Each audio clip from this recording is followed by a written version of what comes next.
Okay, gross income, that is your before taxes. That is what you make from working.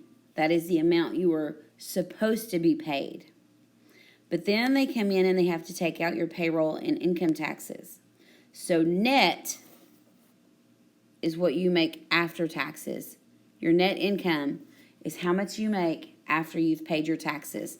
So that is like what you bring home on your check. Okay, so your net is what you bring home on your check. Okay, so if you are going to find income, if you're going from net to gross, so say the question gives you your net income as $400 and it wants to know what your gross is, you're going to take the net and you're going to add taxes to get the gross. Okay, so if my net was $350 and I paid a payroll tax of $25 and a property tax, and an income tax, payroll tax of $20, I'm going to find the gross income by adding these numbers together. So 350 plus 25 plus 20. Okay, so 395. So that means I made $395 from working, but then the government takes out the payroll taxes and the income taxes, and my net income, what I came home with, was $350.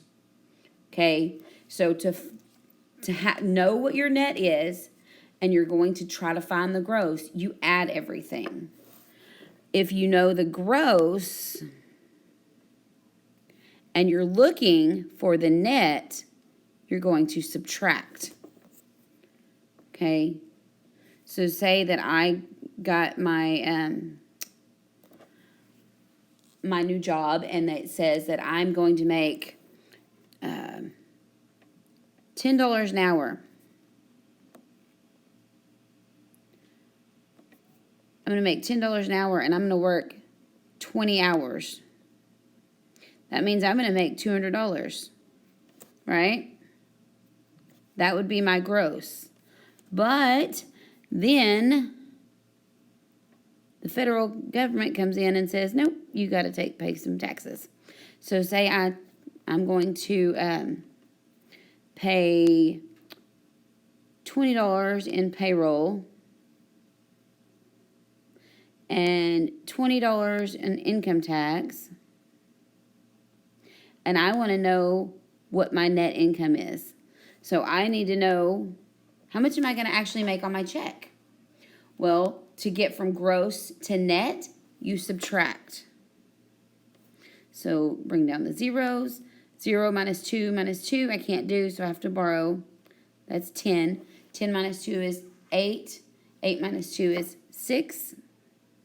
Bring down my 1. That's 160. So normally it would look like this. So gross equals, let's say, $500. Payroll is 50. Income 75. And I want to know what the net is. So I can do it one of two ways. I can say 500 minus 50 minus 75. Or you can say 500 minus 50 plus 75. So all I've done is I've made an order of operation problem. So I'm going to add my two taxes together, 75 and 50. Well, 75 plus 50 is 125. And then I'm going to bring down my 500. So $500 minus the 125 I'm going to pay in my taxes would give me my net income. So 500 minus 125. 0 minus 5 I can't do. I can't borrow from this 0, so I have to go to the 5, which makes it a 4. This 0 becomes a 9, and the last 0 becomes a 10. 10 minus 5 is 5. 9 minus 2 is 7, and 4 minus 1 is 3.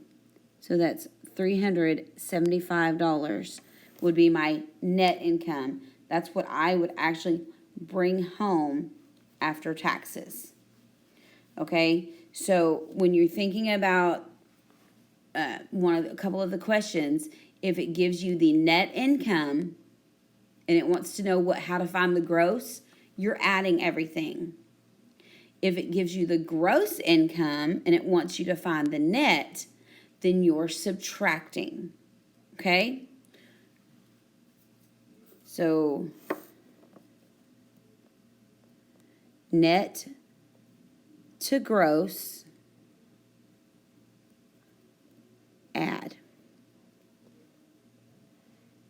Gross to net, subtract. Okay? Okay, so one more thing that we need to talk about is property tax, because that's a couple of questions, and I don't remember if it was covered in the last video. But property tax is tax on your land, your home, okay?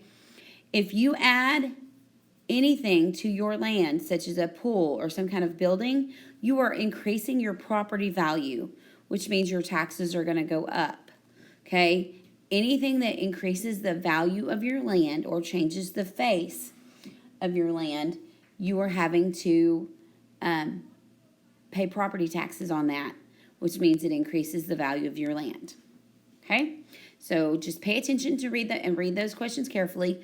Use your notes that you were supposed to have written down. I scanned them in the other day. Use your notes to help you with the financial literacy worksheets. Okay? Because it's vocabulary. Now, when you do an Edpuzzle video, please make sure you watch it all the way to the end.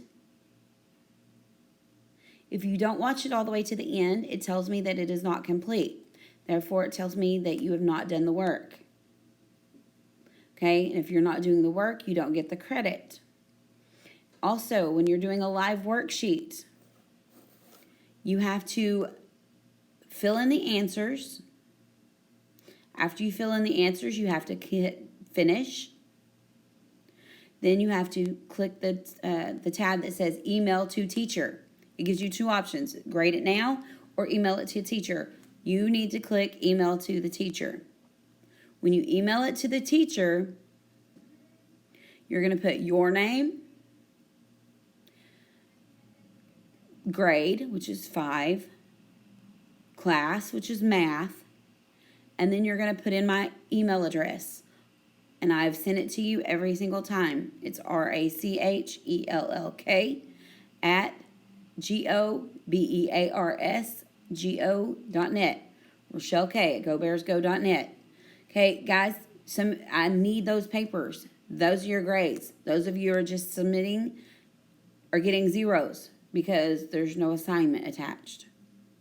You can submit completed on Google Classroom, but that has nothing to do with the live worksheets. So it doesn't submit it for you. Okay, you have to email it to me. Okay, also I've posted missing assignments for those of you that are missing work. That needs to be done ASAP. Grading period is fixing to end. So I need everything turned in. Okay, all right. Watch this video to the end and then do the live worksheet for financial resource.